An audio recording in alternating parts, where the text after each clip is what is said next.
राधे राधे। मैं आर्यल मौर्य कक्षा 7 संस्कृत व्याकरण में आप सभी का स्वागत है। संस्कृत व्याकरण के अंतर्गत शब्द रूपाणी श्रृंखला में हम लोगों ने इसके पूर्व के वीडियो में संज्ञा शब्दों से संबंधित शब्द रूप पढ़े हैं। अभी तक जितने भी शब्द रूपों के श्रृंखला में जितने शब्द रूप पढ़ाया गया सभी जो है संज्ञा शब्द थे। आज हम इसके ठीक पूर्व वाली वीडियो में हम लोगों ने जो पढ़ा था वो उकारांत नपुंसकलिंग शब्द का शब्द रूप था, जिसमें मधु और ताल के शब्द रूप पढ़े और उससे संबंधित बहुत सारे शब्द बनते हैं जो कि उकारांत नपुंसकलिंग के साथ चलते हैं। तो आज हम लोग संज्ञा शब्दों का शब्द रूप नहीं, आज इस वीडियो के माध्यम से हम लोग सर्वनाम शब्द का पुल्लिंग शब्द का एतत् शब्द के शब्द रूप पढ़ेंगे। एतत् शब्द का शब्द रूप पढ़ेंगे जो कि सर्वनाम शब्द है। तो सर्वनाम भी आप जानते ही हैं। संज्ञा सर्वनाम तो आपको पहले ही पढ़ाया जा चुका है, बताया जा चुका है कि जो शब्द संज्ञा के बदले पर बोले जाते हैं वह सर्वनाम कहलाते हैं। चलिए, ये सारी बातें संभवतः बताने की ज़रूरत नहीं है, लेकिन फिर भी इतना हम हिंट कर दे रहे हैं, संकेत कर दे रहे हैं। तो संज्ञा के बाद सर्वनाम आता है। सर्वनाम शब्द के अंतर्गत पुल्लिंग शब्द, पुल्लिंग का भी तात्पर्य आप जानते हैं जो पुरुषवाचक होता है। तो इसमें एतत् शब्द है, एतत् का तात्पर्य यह होता है। और फिर इसमें देखें विभाग। और एक बात और बता दें, सर्वनाम शब्दों में विभक्तियों में आपको संबोधन विभक्ति नहीं पढ़ना है। संबोधन विभक्ति नहीं होती है तो विभक्तियों में संबोधन नहीं होता है। तो इसलिए इसमें आपके लिए सप्तमी तक ही है। प्रथमा द्वितीया तृतीया चतुर्थी पंचमी षष्ठी और सप्तमी तक ही है। और देखिए एक वचनम द्विवचनम और बहुवचनम है।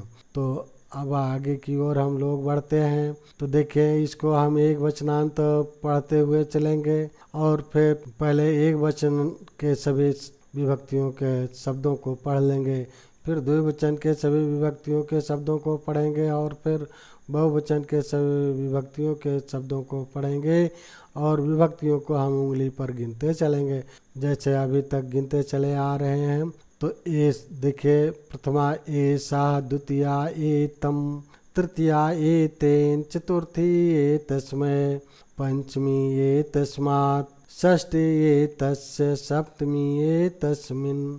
अब आपको बता दें इसे तो आप पढ़ लेंगे, याद कर लेंगे। एषा एतम एतेन एतस्मै एतस्मात् एतस्य एतस्मिन्। लेकिन आपको बता दें एक वचन में कुछ ऐसे भी विभक्तियां हैं जिसमें एक ही शब्द के एक वचन के ही दो शब्द हैं जो कि एक के स्थान पर इसके, जैसे एतम है तो एतम के साथ साथ एतम के स्थान पर एनम भी दिया जा सकता है, एनम भी पूछा जा सकता है। एनम का भी प्रयोग होने पर आप जान लें कि ये द्वितीया एक वचन का शब्द है। तो और फिर इसी तरह से एतेन के स्थान पर एनेन का भी प्रयोग हो सकता है। तो इन दोनों को द्वितीया और तृतीया में एक वचन के अंतर्गत इनको स्मरण में रखिएगा, ध्यान में रखिएगा। तो इससे ऐसे भी दिया जा सकता है। कहीं अगर ऐसा दिया रहे तो आप भ्रमित मत होइएगा। ऐसा एनम एनेन एतस्मै एतस्मात् एतस्य एतस्मिन्, तो आप भ्रमित मत होइएगा। या कहीं वाक्यों में प्रयोग भी रहे तब भी आप भ्रमित मत होइएगा। तो चलिए अब हम द्विवचनम देखते हैं इसके अंतर्गत। तो देखिए द्विवचनम में भी दो शब्द देखने को मिलेंगे। देखिए एतो, प्रथमा में एतो है, द्वितीया में भी एतो है, लेकिन एतो के साथ साथ एनो भी है। तो इस प्रकार से आप जानते रहें कि एनो का भी प्रयोग हो सकता है एतो के स्थान पर। तो वहाँ आप भ्रमित मत होइएगा। तृतीया में देखिए एताभ्याम एताभ्याम एताभ्याम। देखिए यहाँ अभी देखिए एत शब्द के साथ साथ यहाँ पर दीर्घा की मात्रा भी जुड़ी हुई है, तो एताभ्याम एताभ्याम एताभ्याम हो गया। और देखें अब हम षष्ठी और सप्तमी देखते हैं। ये त्योह के साथ साथ ए न्योह भी है, ये त्योह दोनों में समरूपता भी है। तो देखिए ये न्योह या ए त्योह दोनों में समरूपता है ये इन शब्दों में। और यहाँ तृतीया से लेकर के पंचमी तक द्विवचनम में भी समरूपता है। और देखा जाए तो एक वचन में भी ये तो है, लेकिन द्विवचनम में द्विवचनम में एतो के साथ साथ एनो भी है। इस बात का भी आपको स्मरण रखने की ज़रूरत। द्विवचनम को, एक वचनम और द्विवचनम को देखने के बाद बहुवचनम को भी देख लें। प्रथमा में एते और फिर द्वितीया में एतान के साथ साथ एनान भी दिया गया है। और फिर तृतीया में एतय दिया गया है, एतय। चतुर्थे बहुवचनम में एतेभ्यः, और फिर पंचमी में एतेभ्यः, और षष्ठी में एतेषाम्, और सप्तमी में एतेषु है। इस प्रकार से चलिए एक बार इसको फिर से हम देख लेते हैं।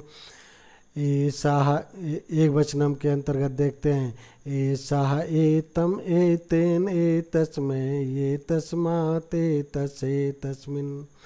चलिए एक बार इसको देख लेते हैं एक वचनम के साथ साथ जो दूसरे शब्द दिए गए हैं। एषः एनम एनेन एतस्मै एतस्मात् एतस्मिन्। उच्चारण के साथ साथ विभक्तियों को उंगलियों पर गिनते भी चलिएगा। अब द्विवचनम देखते हैं। एतो एताभ्याम एताभ्याम एताभ्याम एतयो। और चलिए अब इसी के साथ साथ दूसरे शब्द को भी देखते चलेंगे द्विवचनम में। एतो एनो एताभ्याम एताभ्याम एताभ्याम एनयोः।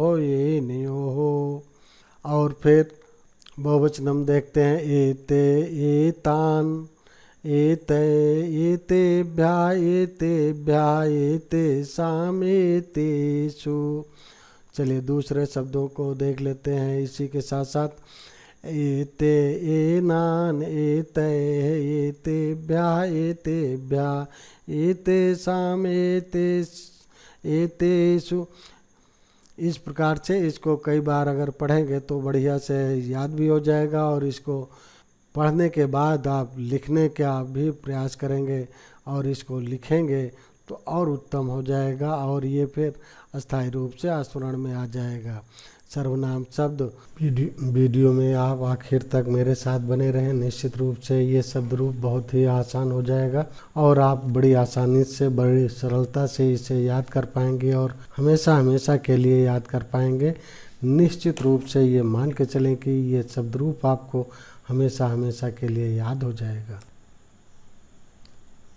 सर्वनाम शब्द पुल्लिंग एतत् यह, विभक्ति एक वचनम द्विवचनम बहुवचनम, ये सारी चीज़ें आप पढ़ चुके हैं। विभक्ति के अंतर्गत प्रथमा द्वितीय तृतीया चतुर्थी पंचमी षष्ठी सप्तमी संबोधन इसमें होता नहीं है। सर्वनाम में संबोधन नहीं होता है।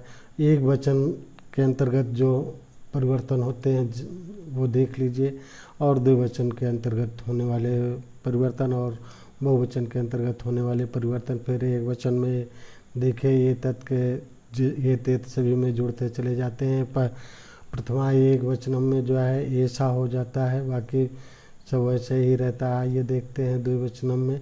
फिर इसी प्रकार से देखिए बहुवचनम में। अब आपको बता दें, देखिए ऐसा एतम ऐसा एतम एतेन है। अब आपको यहाँ बड़ा अजीब सा लग रहा होगा कि ये कैसा लिखा गया है, तो इसका वास्तविक रूप इस प्रकार से हो जाएगा। एतेन एतस्मै एतस्मात् एतस्य एतस्मिन्। तो आप इस प्रकार से इसको पढ़ सकते हैं और इसको अस्थायी रूप से याद कर सकते हैं बढ़िया से। तो ऐसा एतम एतेन एतस्मै एतस्मात् एतस्य एतस्मिन्। तो ये अब इसके बाद हम जो है द्विवचनम के अंतर्गत चलेंगे। ये तो अब आपको लग रहा होगा ये तो किस प्रकार से लिख दिया गया है। ये तो का वास्तविक रूप इस प्रकार से हो जाएगा, क्योंकि ये तो मैंने आपको समझने के लिए कि सभी में ये तेत जो है कॉमन है, ये दिखाने के लिए मैंने ऐसा कर दिया है। ये तो का वास्तविक रूप इस प्रकार से हो जाएगा और इस ये तो का भी वास्तविक रूप इस प्रकार से हो जाएगा और एताभ्याम में भी इस प्रकार से हो जाएगा। देखिए ऐसे, और एताभ्याम यहाँ भी वही है, एताभ्याम ऐसा हो जाएगा, यहाँ भी एताभ्याम इस प्रकार से हो जाएगा। ये तो जैसा है ऐसे ही रहेगा। देखिए ए लिखा गया है तो ये एते हो जाएगा, इस प्रकार से हो जाएगा। और एतान इस प्रकार से ज़रूर लिखा गया है, ये आपको समझाने के लिए बताने के लिए मैंने इस प्रकार से लिखा है और अलग कलर से कर दिया है। देखिए ये इसका वास्तविक रूप इस प्रकार से हो जाएगा एतान। और एतय देखिए इस प्रकार से हो जाएगा, एतय लिखा गया है तो ये मिला करके लिख देंगे तो हो जाएगा एतय, इसका वास्तविक रूप ऐसा हो जाएगा।